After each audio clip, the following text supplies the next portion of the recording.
నా ప్రసంగం ప్రారంభించే ముందల ఇక్కడున్న పిల్లల్ని తల్లిదండ్రులు కోరుతున్నా, అంటే మహిళల్ని మనం భారతీయులు కోల్పోవటం జరిగింది.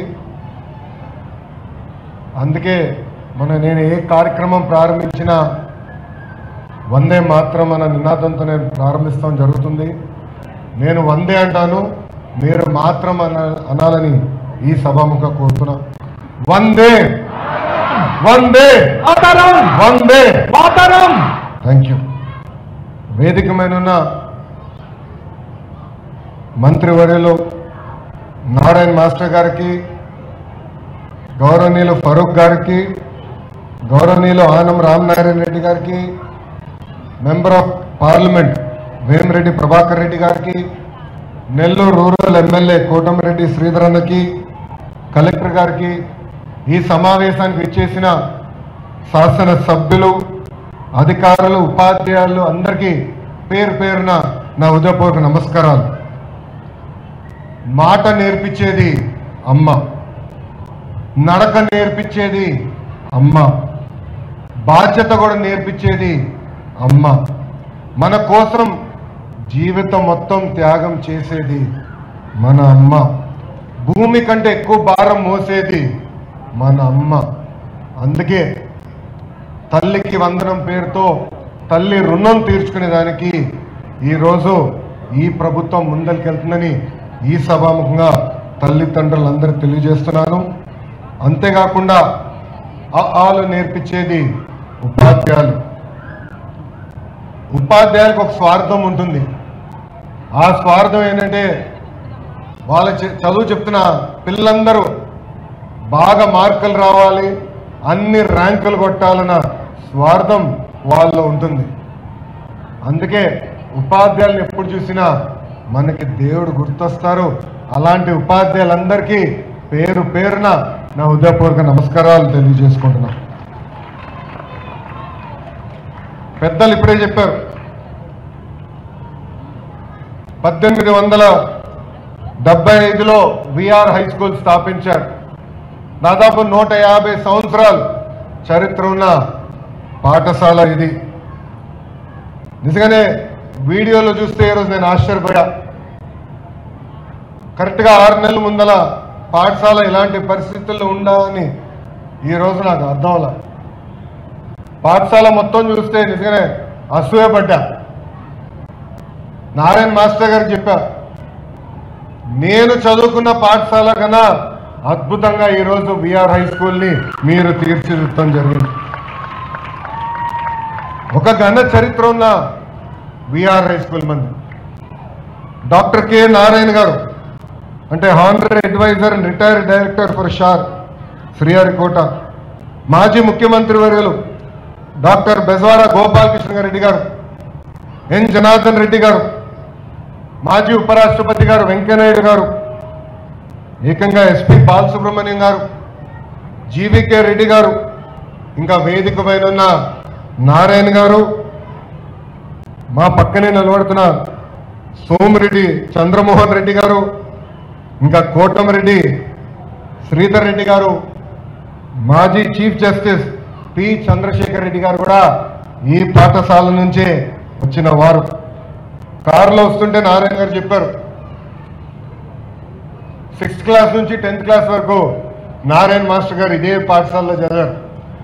ఏకంగా ఆయన చదువు పూర్తి చేసిన తర్వాత టీచర్గా ఆయన ప్రయాణం కూడా ప్రారంభించింది ఇదే విఆర్ హై స్కూల్ అని ఈ సభాముఖంగా మీకు తెలుపుతున్నా. నేను పదే పదే ప్రజాప్రతినిధులందరూ కోరుతున్నాం, ఇలాంటి సమావేశాల్లో రాజకీయాలు మనం మాట్లాడకూడదు. స్కూల్కి ఏకంగా రాజకీయాలు దూరం పెట్టాల్సిన అవసరం ఉంది. అనేక కారణాల వల్ల ఈ పాఠశాల మూతపడింది. కానీ నారాయణ గారు డోర్ టు డోర్ తిరిగి ఆనాడు ప్రజలందరికీ హామీ ఇచ్చారు, మూతబడిన విఆర్ హై స్కూల్ని తిరిగి ప్రారంభిస్తానని చెప్పారు. మన ప్రభుత్వం ఏర్పడిన మొదటి సంవత్సరంలో చేసి సాధించిన వ్యక్తి మంత్రి నారాయణ గారు. నా పక్కనున్న 2 పిల్లలు అడిగాం, ఎందుకు వచ్చారు, ఎందుకు చేరారు ఈ పాఠశాలలో? ఇంత అద్భుతమైన ప్లే గ్రౌండ్, అద్భుతమైన టీచర్లు, అద్భుతమైన కరికులం, స్మార్ట్ బోర్డ్స్ మా నెల్లూరు సిటీలోనే ఎక్కడ లేదు. అందుకే మేము వచ్చి ఈరోజు ఈ విఆర్ హై స్కూల్లో చేరటం జరిగిందని వాళ్ళు చెప్తాం జరిగింది.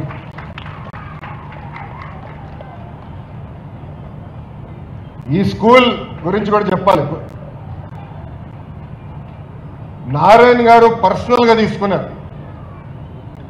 ఫైల్ ఎక్కడుందో వెంటాడారు.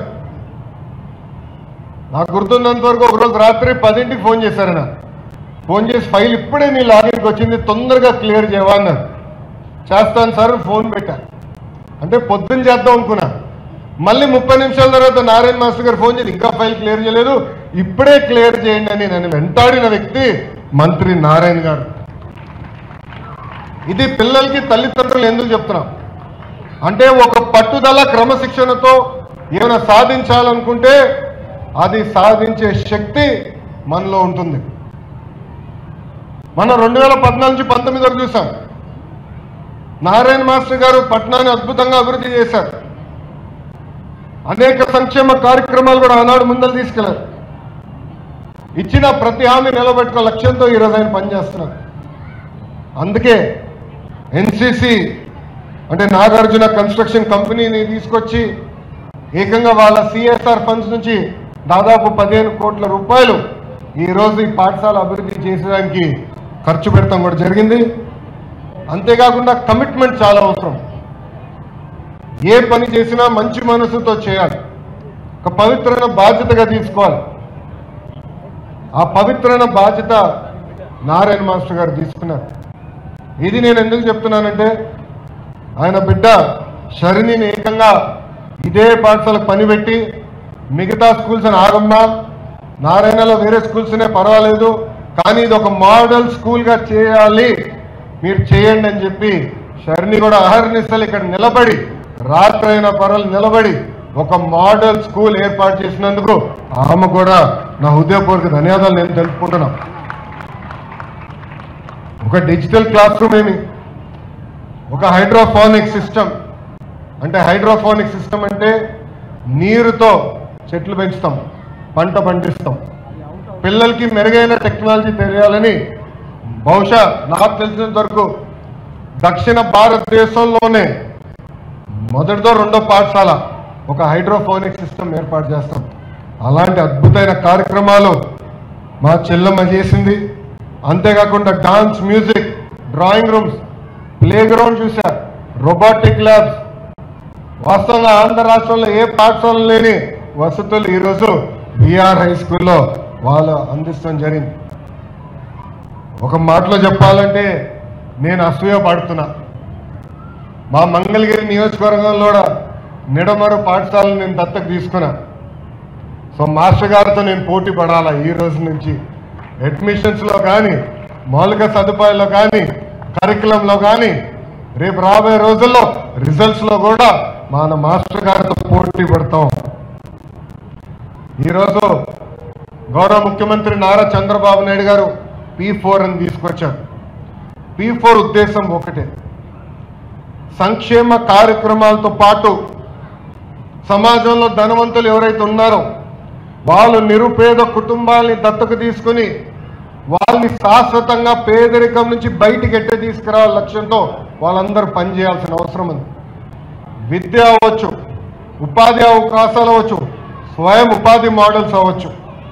ఆ అవకాశాలు కల్పించి ఆంధ్ర రాష్ట్రంలోనే పేదరికం లేని రాష్ట్రంగా తీర్చిదిద్దాల లక్ష్యంతోనే ఈ P4 కార్యక్రమం స్థాపించాం. దాంట్లో భాగంగా శరణి ఏకంగా ఇక్కడున్న కొంత కుటుంబాలని దత్తకు తీసుకుంటాం కూడా జరిగింది. దాంతోపాటు ప్రభుత్వం ఇస్తున్న యూనిఫామ్స్తో పాటు ఏకంగా నారాయణ మాస్టర్ గారు అదనంగా 4 జతల బట్టలేమి, ట్రాన్స్పోర్టేషన్, బ్రేక్ఫాస్ట్ కూడా ఉచితంగా ఈరోజు విఆర్ హై స్కూల్లో అందజేస్తాం జరిగింది. నేను శాసనసభ సాక్షిగా చెప్పా, ఒక విద్యాశాఖ మంత్రిగా తృప్తి ఎప్పుడు వస్తుందంటే ప్రభుత్వ పాఠశాలల ముందర పాఠశాల ఫుల్, అడ్మిషన్స్ క్లోజ్ అనే బోర్డు వచ్చినప్పుడే నాకు తృప్తి వస్తుందని చెప్పా. అలాంటిది 6 నెలల్లో చేసి చూపించిన వ్యక్తి మాస్టర్ నారాయణ గారని ఈ సభాముఖం మీ అందరూ తెలుపుకుంటున్నారు.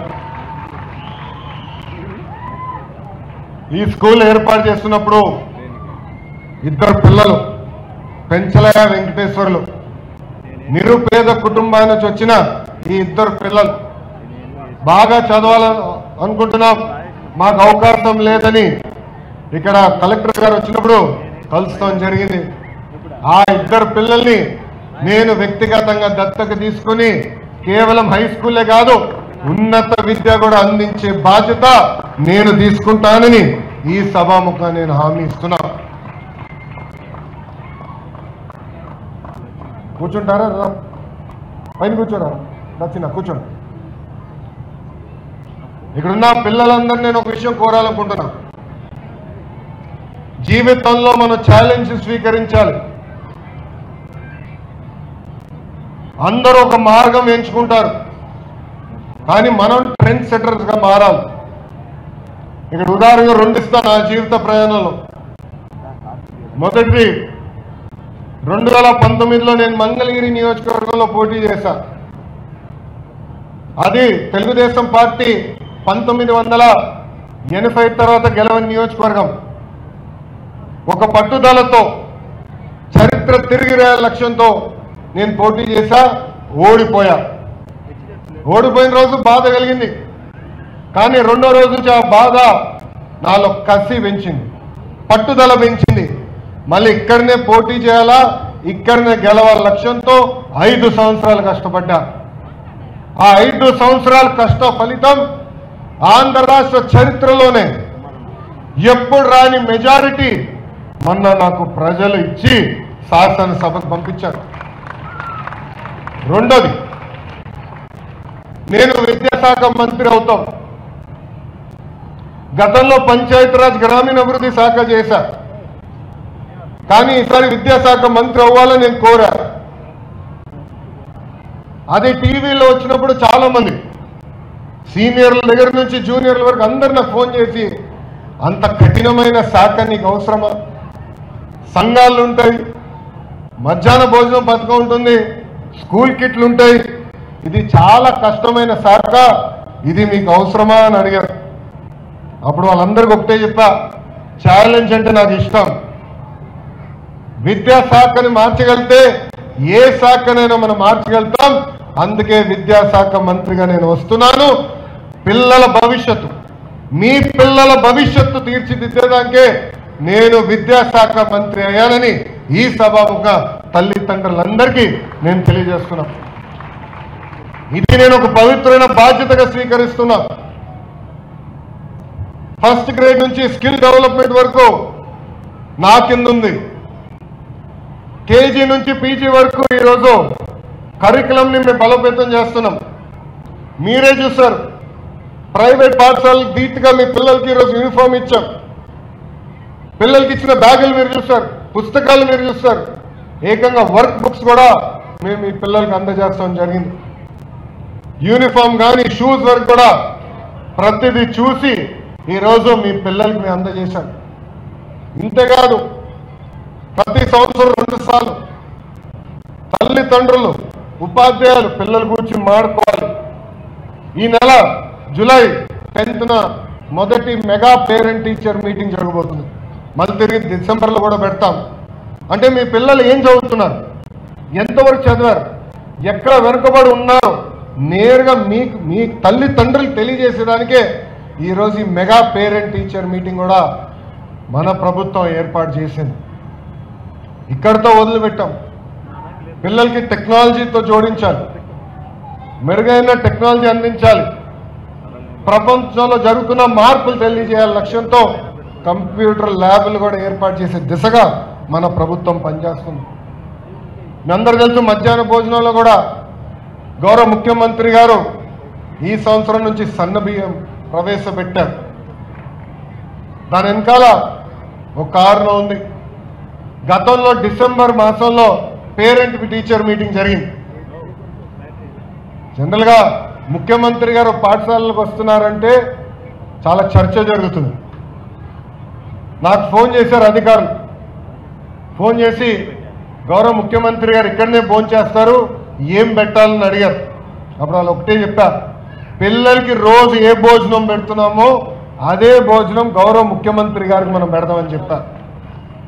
ప్రత్యేకంగా టేబుల్ ఏర్పాటు చేయాల, ప్రత్యేకంగా కుర్చీలు ఏర్పాటు చేయాల, మన పిల్లలు కింద కూర్చుని భోజనం చేస్తారు. అదేవిధంగా గౌరవ ముఖ్యమంత్రి గారు కూడా కింద కూర్చునే భోజనం చేస్తారని నేను చెప్తాను జరిగింది. ఇది మీ అందరికి ఎందుకు చెప్తున్నానంటే ఆ భోజనం తినిన తర్వాత నేను గౌరవ ముఖ్యమంత్రి గారు హెలికాప్టర్లో 30 నిమిషాలు ప్రయాణం చేశా. ఆ 30 నిమిషాలు మన పిల్లలు తింటున్న భోజనం గురించి మాట్లాడారు. ఆయన నాకు తెలియజేశారు, అన్నం బాలేదు, నాకేం నచ్చలేదు, ఇది మీరు మార్చాలి, పౌష్టిక ఆహారం పిల్లలకు అందజేయాలి లక్ష్యం అని ఆయన చెప్పారు. అందుకే ఈరోజు సన్న బియ్యం కూడా మీ పిల్లలకి అందిస్తాం కూడా జరిగింది. నేను విద్యాశాఖ మంత్రి అయినప్పుడు మంత్రి నారాయణ మాస్టర్ గారు వచ్చిన పక్కన కూర్చున్నారు. బయట ప్రపంచం అందరూ అనుకోవచ్చు నారాయణ మాస్టర్ గారి లక్ష్యం ప్రభుత్వ పాఠశాలలు మూసేయాలని, కానీ అది కాదు. ఆయన లక్ష్యం ఒకటే, ప్రభుత్వ పాఠశాలను బలోపేతం చేయాలి, మెరుగైన విద్య ప్రభుత్వ పాఠశాలలో అందజేయాలని. అందుకే నా పక్కన కూర్చుని ఆయన ఒకే ఒక మాట చెప్పారు, మీరు ఎన్ని సంస్కరణలు తీసుకొచ్చినా ఒక్క క్లాస్ ఒక టీచర్, అంటే ఒక్క క్లాస్ ఒక టీచర్ తీసుకొస్తేనే ప్రభుత్వ విద్యా వ్యవస్థ మెరుగుపడుతుందని చెప్పారు. మన ప్రభుత్వ అధికారంలో వచ్చినప్పుడు కేవలం 1200 పాఠశాలలు ఉంటే ఈరోజు నేను గర్వంగా చెప్తున్నా 9600 పాఠశాలలో 1 క్లాస్ 1 టీచర్ ఈరోజు మేము అందిస్తాం కూడా జరిగింది. మెగా డిఎస్సి ఏర్పాటు చేశాం, ఉపాధ్యాయుల పోస్టులను భర్తీ చేస్తున్నాం. మొదటి విడతలో 16,347 పోస్టులు కూడా మేము భర్తీ చేస్తాం జరిగింది. రాబోయే రోజుల్లో కూడా పోస్టులని ఒక పద్ధతి ప్రకారం భర్తీ చేస్తామని తెలియజేస్తాం జరుగుతుంది. ఉపాధ్యాయులు కూడా తెలుసు, మీకోసం ప్రత్యేకంగా టీచర్ ట్రాన్స్ఫర్ యాక్ట్ తీసుకొచ్చా, సీనియారిటీ లిస్ట్ ఫిక్స్ చేశాం. ఎప్పుడు లేని విధంగా మీరు ఎవరు చుట్టూ తిరగాల్సిన అవసరం లేని విధంగా ఏకంగా మొన్న దాదాపు 4,477 ఉపాధ్యాయులకి ప్రమోషన్ ఇచ్చాం. ఆన్లైన్ మెకానిజం ద్వారా 66,000 మంది ఉపాధ్యాయులు కూడా ప్రభుత్వం ట్రాన్స్ఫర్ చేసింది. ఒక వాల్యూ బేస్ విద్య చాలా చాలా అవసరం. ఎంత ఇంజనీర్ అయినా, డాక్టర్ అయినా, ఐఏఎస్ అధికారి అయినా, ఐపీఎస్ అధికారి అయినా, రాజకీయ నాయకుడు అయినా కూడా విలువలు చాలా అవసరం.